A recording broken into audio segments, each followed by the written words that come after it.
Hi guys, welcome back to another part of the last campfire. I just realized that I did like half of this video and it wasn't recording, so I'm gonna be a little frustrated, but today is gonna be like, I don't know, it might be a little bit more of like a little to no talking. There's still gonna be some. I'm gonna try to stay upbeat, but my brother's friend passed away today, and it's not affecting me like obviously as much because I didn't really know this person, but enough where I'm really not in the mood to be all happy-go-lucky today. I didn't really even want to do this today, so don't drink and drive, and let's get into it. So it's gonna be, I mean, I always say this, but it'll probably be a bit of a short video today because we're pretty much just going to be finishing it up, so we're not going to go over too many of the forlorn puzzles. You guys don't really need to see that. This is not like a walkthrough. We're just going to highlight some stuff and have fun with it. So let's continue from where we left off. If you guys don't remember last time, we finished in the marsh with like the turtle and the pig. So now at this point in the game, we need to go back up and see the Forest King again and see what his whole deal is. So now we're here. He's pretty much telling us that what we're doing is for nothing. And yeah, he still somehow ends up trusting us enough to like do stuff, which is weird. He's gonna give us a key to, quote, make sure all of the gates are locked, but we just unlock them and go in anyway.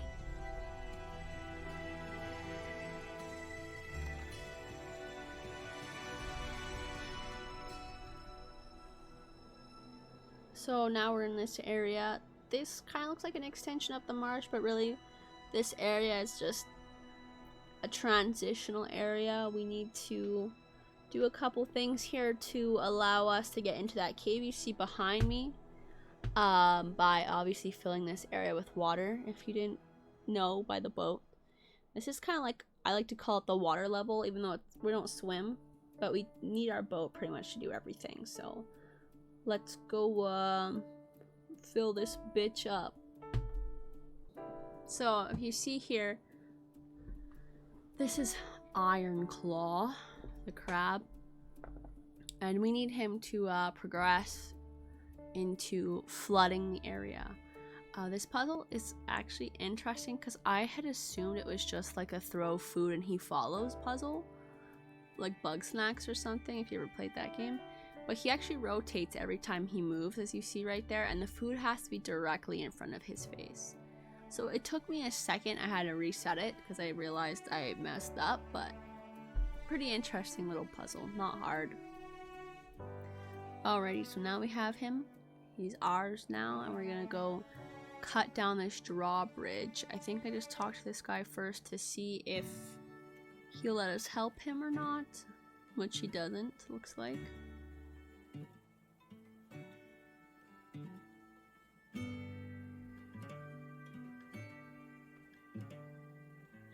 Then we pick him up. I do like how you can just put him down anywhere and he'll stay. And we're gonna fling him across this area. Bye. There he goes. Gone forever into the wild to be free. So once we finish our last little bit of work down here in the boiler room, the dam will be open. And I actually really enjoy puzzles like this. Like, I like these pipe puzzles. I don't remember what the game was called way back in the day on the iPod, but I played the crap out of it. And there we go.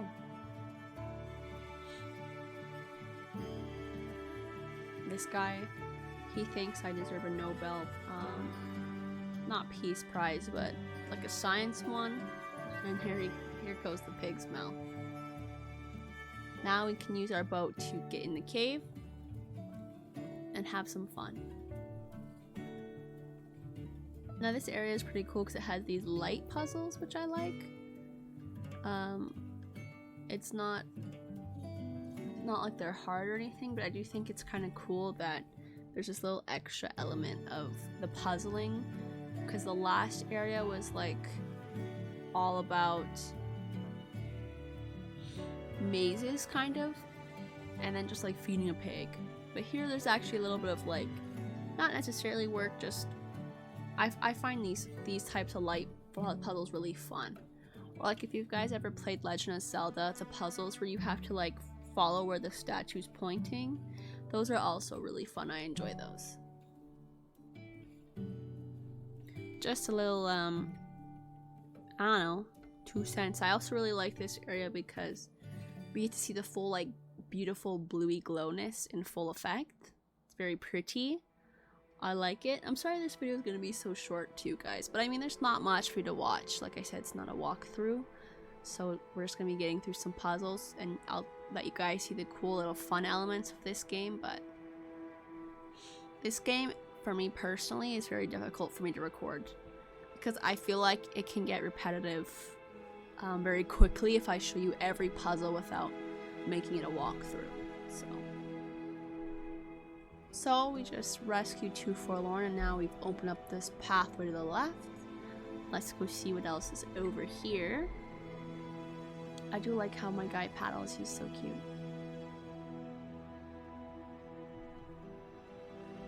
Ooh. I totally forgot about this snake. Bro, he's kind of cute, but he's also terrifying, and he's gonna destroy my boat right now. Destroy my life, my livelihood. It's over for me. I'm dead. There. Game over. But luckily, we float. Not in a creepy it way, though. We don't float too. We just float. Period.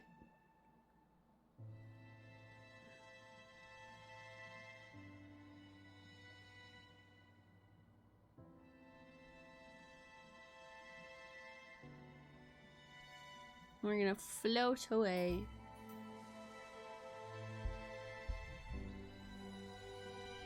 And I start having some self-doubt, which is very reasonable. And then we get to do this fun little area. That guy over there on the side in the corner is a robot. And just kind of like the turtle, he's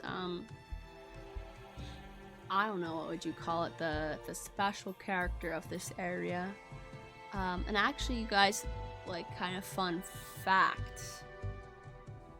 Well, I guess maybe not necessarily something that is unbeknownst to you, but the turtle area we actually didn't have to do.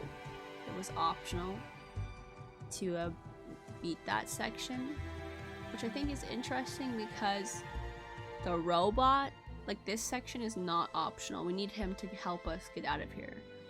But from what I know, like, the turtle section, we didn't have to go get him lotus seeds to make his soup better. Once we had finished helping all the Forlorn, like, the pig was going to be there as a bridge for us anyway. So I just thought that was something interesting. Don't know if that's, like, true. As far as I know, it looks like it was pretty optional, though. So I think I'm going to call it a fun fact. So now that we've helped him get up and running again, he wants us to go find his eyeball. And it's very easy. There's this section where I'm going to go over to the right here, and we're going to find his eye.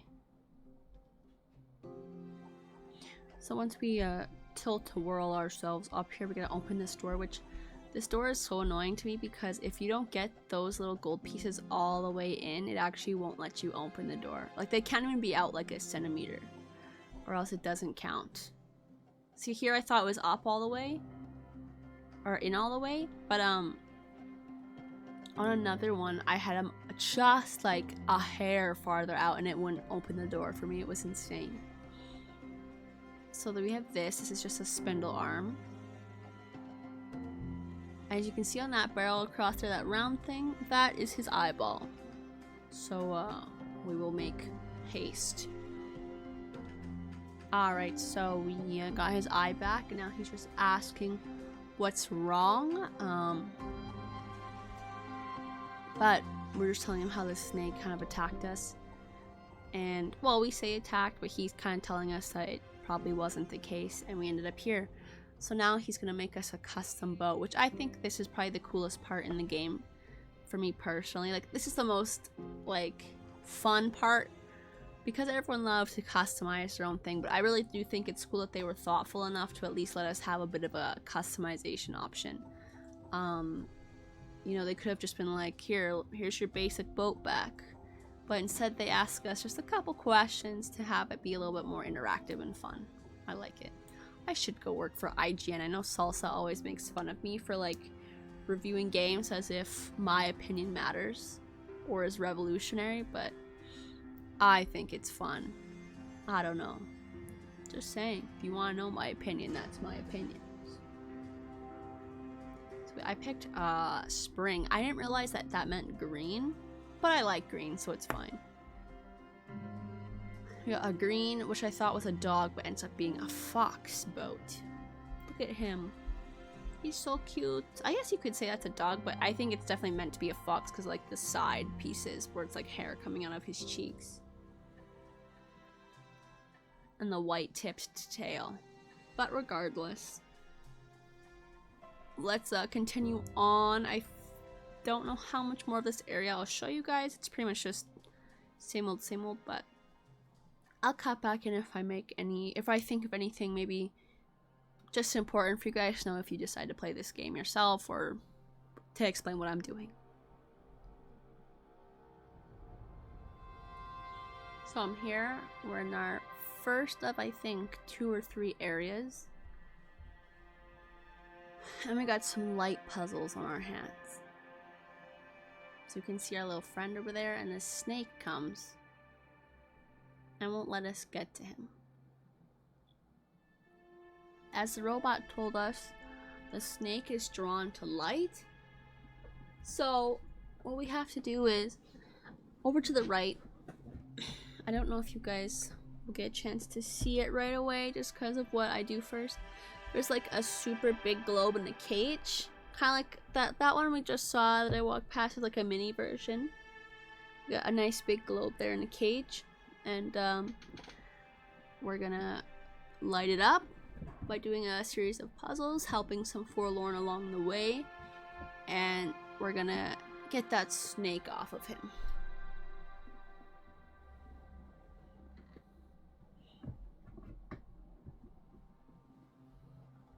So now that we've lifted this up, I'm just gonna walk around and get up on that platform just so that we can turn the globe and light up that big one over there. Once I figure out how to use this barrel. It took me a second. I don't know, who knows why, you know, it happens. I realized I had to push it all the way.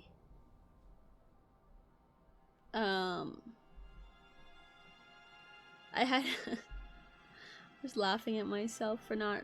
I had to push it farther and then like get behind it and do that. Sometimes, you know, here I figured it out.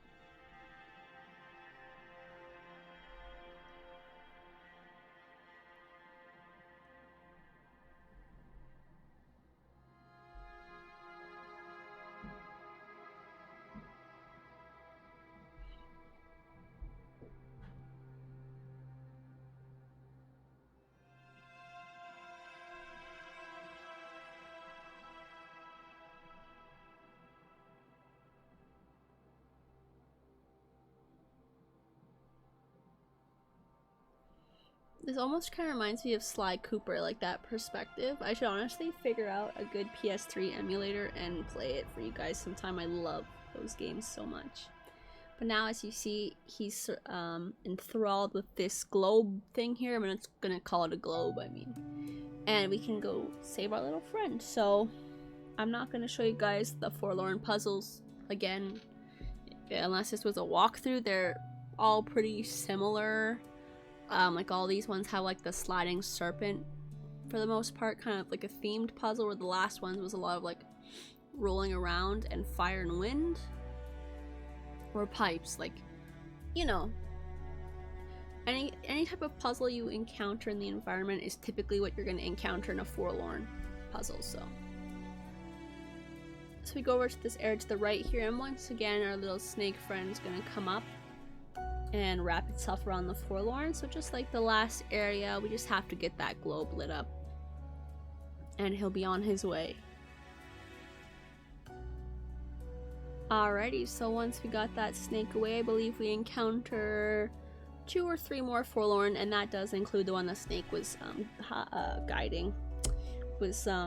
covering or hiding. And we have officially collected all of the dudes. So there's about 21, I think, in total. There's 7 in the first area, kind of like the tutorial / fisherman area, 7 in the marsh, and then 7 here in the caves.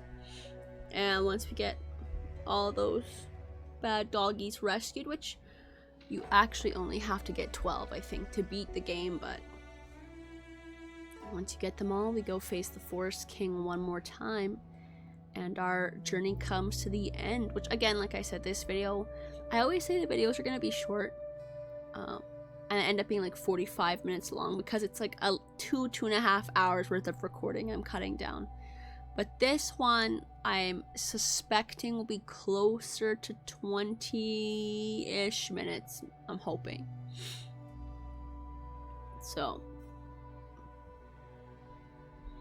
we get in our little green boat. So cute.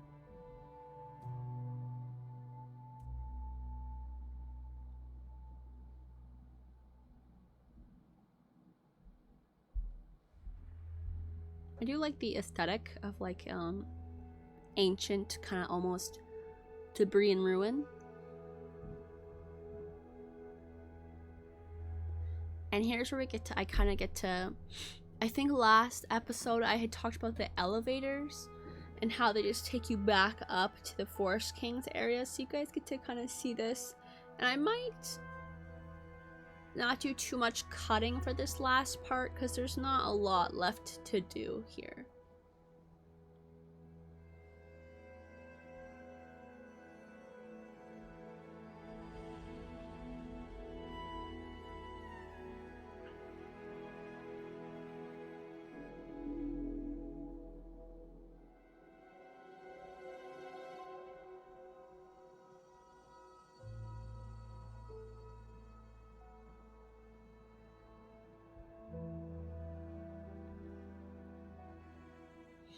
So here we're gonna enter the Forest King's throne room without any assistance. Which I do think there's like a secret box here somewhere with a scroll in it, but oh, it must be, I don't know.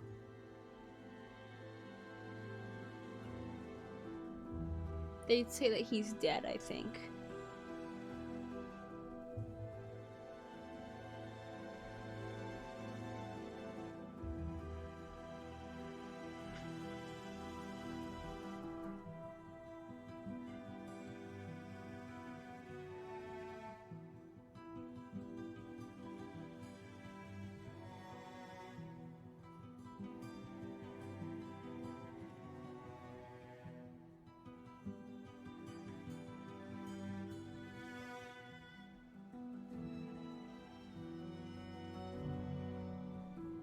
So we pull this lever to reveal, sorry about my chair, you guys, although you probably normally hear it in the VODs, but we reveal this little side door, and I think I was gonna try and look for the secret scroll box, but I just said never mind, it doesn't really matter. And we see here that the king was actually a puppet this whole time. Kind of like the Wizard of Oz almost, when you get to the end of the yellow brick road and you find out that the wizard is just some guy behind a curtain.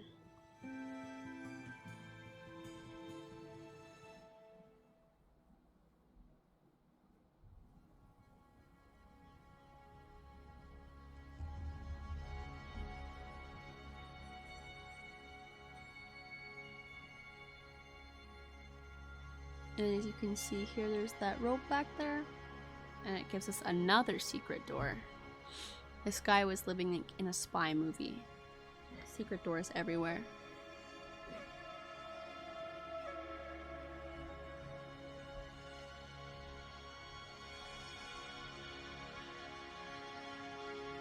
And no, even though there is a fire here, we don't have to rescue 7 more guys.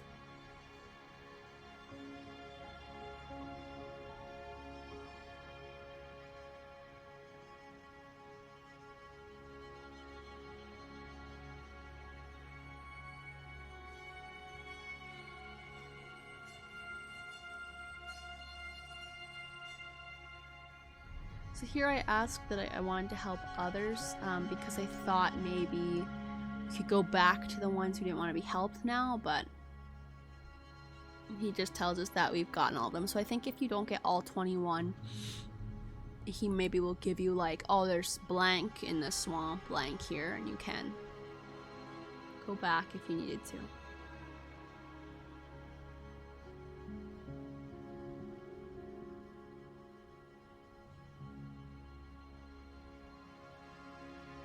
So here we just do the puzzle for this red guy. It's a pretty easy puzzle. It's similar to like the turtle and the robot. It's nothing crazy, and he's kind of having some doubts still, so we're giving him some advice.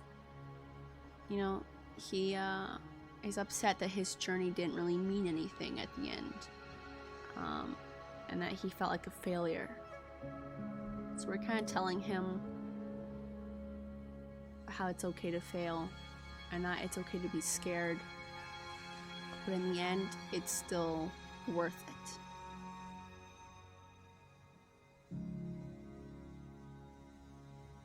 And honestly, low-key, like, it doesn't matter how, like, insignificant the ending is. I always get kind of upset, so I was, like, low-key starting to tear up a bit here. It's so cute how we like, don't worry, we'll go together, and then you guys are gonna see here in a second. All of our friends we rescued follow behind us. I don't know. These little games, you know, little moments like this sometimes get me teary-eyed. I'm just like that. It's sweet. It's okay to cry. I'm a man. Off we go.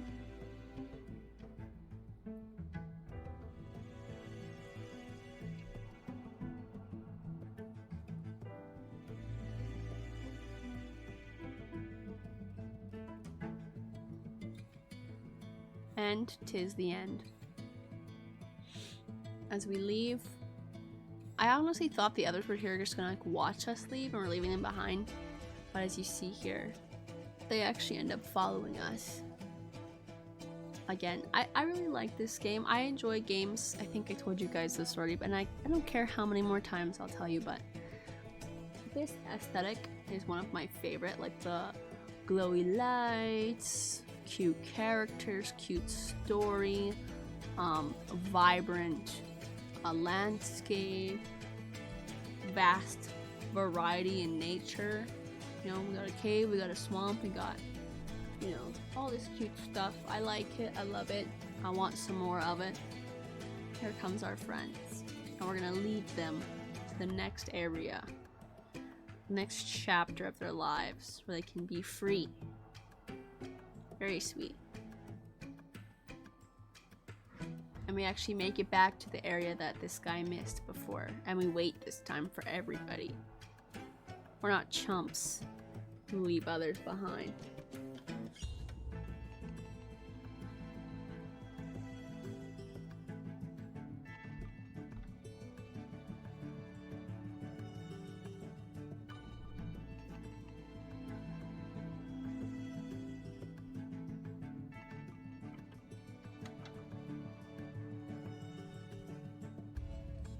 We get to see the pretty blue flame.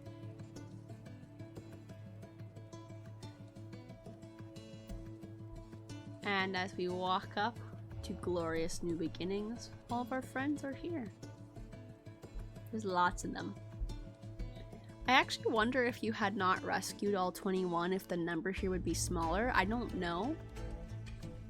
But And just as it begins is also how it ends. And that's it, you guys. Easy peasy lemon squeezy. I think I end up staying here to watch the credits. When and if they decide to load. But I hope you enjoyed.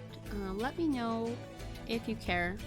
Comment if you prefer me making videos like this, or if you prefer me just uploading the VODs.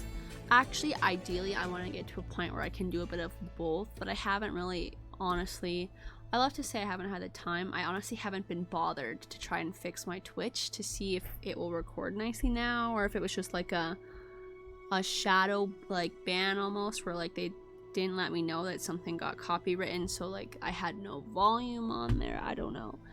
Although I find that I get more views on YouTube, whether I'm just uploading VODs or doing stuff like this. I don't know, I digress, but I ideally will try to do like maybe one stream, one video a week or something. I don't know. My new job is a very like full-time career job, which doesn't necessarily mean I won't have time. It's just the type of person that I am. I like to keep busy, so I have a lot of other projects going on right now. I'm still trying to be involved in my art a bit more, even if it's not necessarily from a being able to sell it standpoint, which I do want to get there. I'm trying. I haven't really been able to, but I want to try and make more time to invest into learning tattooing. So far, like, so good. I honestly am just trying to do a bit more practicing before I get brave enough to try on skin. And my brother wants me to tattoo him, but I'm wondering if I'm gonna tattoo myself first, like just something small, to see, because like it's a good way to practice, to know how deep you have to go, and you know, if you're holding it at an angle where you get a blowout or something. And if you know what I'm talking about, you know what I'm talking about. I'm also trying to learn Japanese in my spare time because I really want to travel to Japan one day, and I think being bilingual is pretty cool. I mean, I've kind of always wanted to know more than one language, so I'm finally actually like taking the steps. And you know, I'm doing like the basic bitch thing where I start out on Duolingo, and then I already have like books that I want to get, and I want to get a dictionary and all that crazy stuff. So I've just been very busy on top of trying to like still work in family time and Twitch stream and record. So bear with me. I know there's some YouTubers that only upload one video a week and it works for them, but I'll figure it out.